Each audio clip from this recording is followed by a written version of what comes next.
Afonja was a young, charismatic warrior, born of noble blood, a scion of the Oyo aristocracy. His great-grandfather was famed as a warrior and elephant hunter, the very first governor of Ilorin. From that first reign, 4 generations of Ladarin's bloodline ruled Ilorin. The last of the bloodline was the Field Marshal Afonja. Afonja's mother hailed from Oyo Katunga royal family. He grew among princes and generals in the halls of power and pride. When his father Alugbin died, Afonja rose to govern Ilorin. But peace did not suit him. Oyo had embraced a new age, Pax Yorubana, an age of diplomacy, not conquest. But Afonja, he was made for war. While Oyo stood still, the north raged with revolution. The jihad of Usman Dan Fodio birthed the Sokoto Caliphate, the greatest Islamic empire in Lower Nigeria.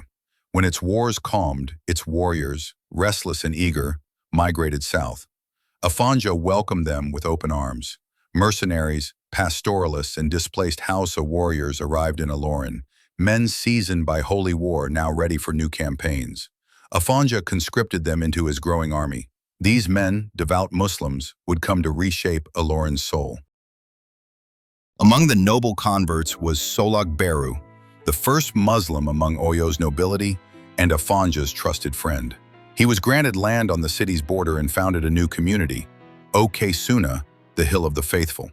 There, the banner of Islam fluttered boldly in the winds of change.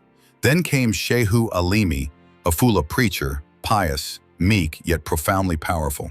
His charms and talismans revered by warriors. He drew thousands with his oratory and faith, and soon caught the attention of Afonja himself. The impressed, the general made him Ilorin's spiritual head, its high priest and supreme judge. With his army swollen and spiritually fortified, Afonja unleashed his might across the region. The Muslim warriors, now called the Jamas, brought destruction. They razed towns, enslaved hundreds Congo, including a young boy from Oshogun, Samuel Ajayi Crowther, who would become West Africa's first Anglican bishop. As Ilorin expanded, Afonja rewarded the Jamas, making them generals, giving them land. But loyalty shifted. The Jamas followed Alimi. His Friday sermons grew bolder. His mosque became the city's spiritual heartbeat. Alimi preached Qadariyya doctrines that no Muslim should serve under a pagan ka. He called Afonja an infidel, unworthy of leadership. Word reached Afonja. Enraged, he confronted the priest, but Alimi only offered conversion. Afonja, proud and defiant, refused. Alimi moved quietly. He replaced Afonja's palace guards. The Jamas grew bolder, openly defiant. Afonja tried to regain control, sending word to Ikoyi for reinforcements. But the messengers were captured. The city was no longer his. Trapped, Afonja summoned his loyal men to defend the palace. As he expected, the Jamas attacked. They stormed the palace gates, setting the royal halls aflame. Afonja fought like the warrior he always was, but he was outnumbered, his guards cut down around him. In desperation, Afonja reached for Solaberu, his old friend, now a commander with a loyal militia. But Solaberu refused. He said the jihad must not be hindered, and watched as Afonja was left to fall. Wounded, Afonja fled through the burning palace, running toward the market and nearby homes. The Jamas chased him, spears flying. One struck his back, piercing his chest. He staggered to a tree. More spears found him. A warrior's breath silenced at last. They burned his body to ash, so his family would never summon his spirit for revenge. Ilorin was lost. After Alimi's death, his son Abdul Salam claimed Ilorin. He went to Gwandu and returned with a flag, the symbol of Sokoto's blessing. Abdul Salam was turbaned as the first emir of Ilorin. The city became a province of the Caliphate. Today, descendants of Alimi still rule the city. The current emir of Ilorin, Alhaji Sulu Gambari, traces his bloodline directly to Shehu Alimi, the preacher who transformed Ilorin and brought the fall of Afonja.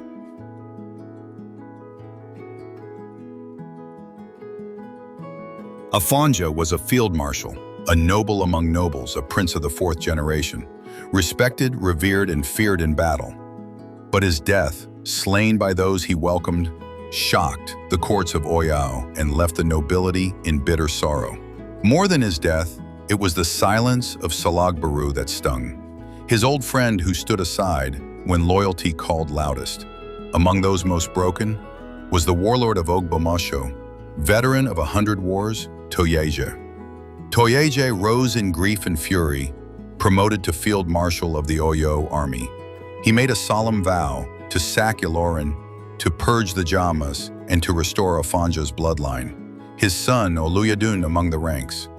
Emir Abdus Salam, son of Alimi, heard of the march from Oyo, and his heart trembled. Toyeje was no minor foe, and Oluyedun marched with vengeance in his soul. Abdul Salam needed a shield, and he called upon the warrior of Okesuna. Salag Baru answered, his cavalry armed and ready. On the vast plains near Ilorin, two great generals clashed for days. With brilliant flanks and swift horses, Salag Baru repelled the Oyo force. Victory once again was his.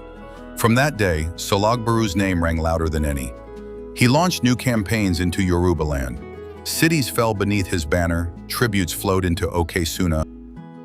Far to the north, in Sokoto and Raba, Sultan Bello watched closely. The beauty of Yoruba country, its forests, waterfalls, and shores, awoke desires of conquest. He forged bonds with Ilorin and placed his soldiers at its service. With Sokoto's reinforcements, Ilorin's emir felt secure, but Salag Baru's fame grew taller still. He held the strongest army in Ilorin, and whispers stirred. Would he reconcile with Yorubas? Would he rise as the true power? Abdus Salam moved to contain him. He forbade Salag Baru from campaigns, demanded notice before his troops marched. Salag Baru protested in fury. He reminded the emir of old debts, of battles fought and loyalty once sworn. But Abdus Salam was unmoved. He placed horsemen at Okesuna's gates. He arrested its citizens. Salag Baru's soldiers resisted, and what began as warning became civil war across the plains under the burning Savannah sun. The emir called upon Sokoto. Reinforcements came swiftly. After days of brutal fighting, Salag Baru's defenses crumbled. His city was burned, his warriors captured, his fate sealed. Salag Baru stood before the court, a general once feared, now in chains. The judgment came swift, guilty of rebellion, sentenced to death. The silence in the court felt heavier than war drums. That night, he was led to the place of execution. As the blade neared, Salag Baru looked to the skies and whispered to Afonja, a plea for forgiveness, for standing aside when brotherhood called.